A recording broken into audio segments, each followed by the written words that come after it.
Gadewch i ni edrych ar newid i ddeddfwriaeth y Deyrnas Unedig sydd ar y gweill, a sut bydd y newid yma yn effeithio ar y ffordd rydych chi'n gweithio gyda gwybodaeth pobl eraill. Mae yna fath o ddata mae pob un ohono ni yma yn y cyngor yn delio â phob dydd, sef data personol. Popeth o enw a chyfeiriad person, ei ethnigrwydd, credoau crefyddol, cyfeiriad IP neu rif yswiriant cenedlaethol. A gan fod y wybodaeth yma'n bersonol, mae'n werthfawr ac yn bwysig, felly gwrandewch. Mae'r gyfraith am sut mae'r cyngor yn defnyddio data personol unigolion yn newid, ac mae'n mynd i effeithio arnoch chi. Mae'n debygol eich bod chi wedi clywed am y ddeddf i ddiogelu data. Cafodd ei ddiweddaru yn 1998, ond mae data a'r ffordd rydym yn ei ddefnyddio wedi newid ers hynny, ac i adlewyrchu hynny, mae'r rheolau diogelu data personol neu GDPR yn dod i rym ar y 5 ar 2019. Mae GDPR yn tynhau'r rheolau ac yn cynyddu'r cosbau ar gyfer camddefnyddio data personol.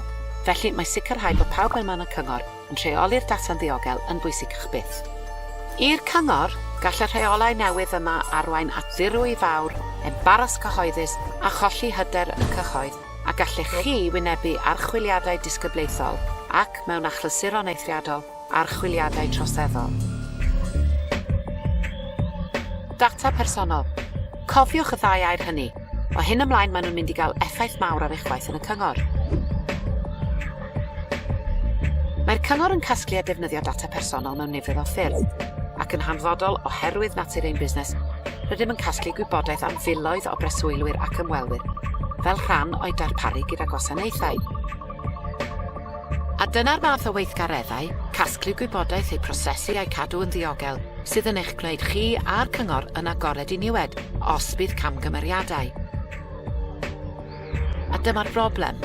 Gall data personol fod yn nifer eang o bethau yr ydych yn ymdrino nhw o ddydd i ddydd, heb i chi sylweddoli beth yw'r risgiau newydd a'r cosbau os byddwch yn gwneud camgymeriad, ac nid yw rhai o'r pethau hyn yn amlwg yn syth.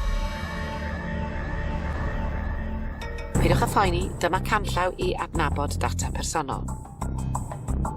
Mae unrhyw wybodaeth a all ddynodi person yn cyfri fel data personol, megis ei enw, dyddiad geni, manylion pasport, ei-lun, CV, cyfeiriad, rhif staff, cyfeiriad e-bost neu rhif ffôn, ac ati. Ond gall data personol fod yn gymysgedd o rannau o wybodaeth sydd ddim o reidrwydd yn dynodi person ar ben ei hun, ond sy'n gallu dynodi person wrth ddod at ei gilydd fel jigsaw. Meddyliwch am swydd person er enghraifft a gallwch chi fod yn delio nifer o bobl. Ond ychwanegwch rhyw ei wallt, rhan gyntaf y gwrpost, grŵp gwaed, ac mae yna ddigon o wybodaeth i adnabod y person ac arddangos ei ddata personol.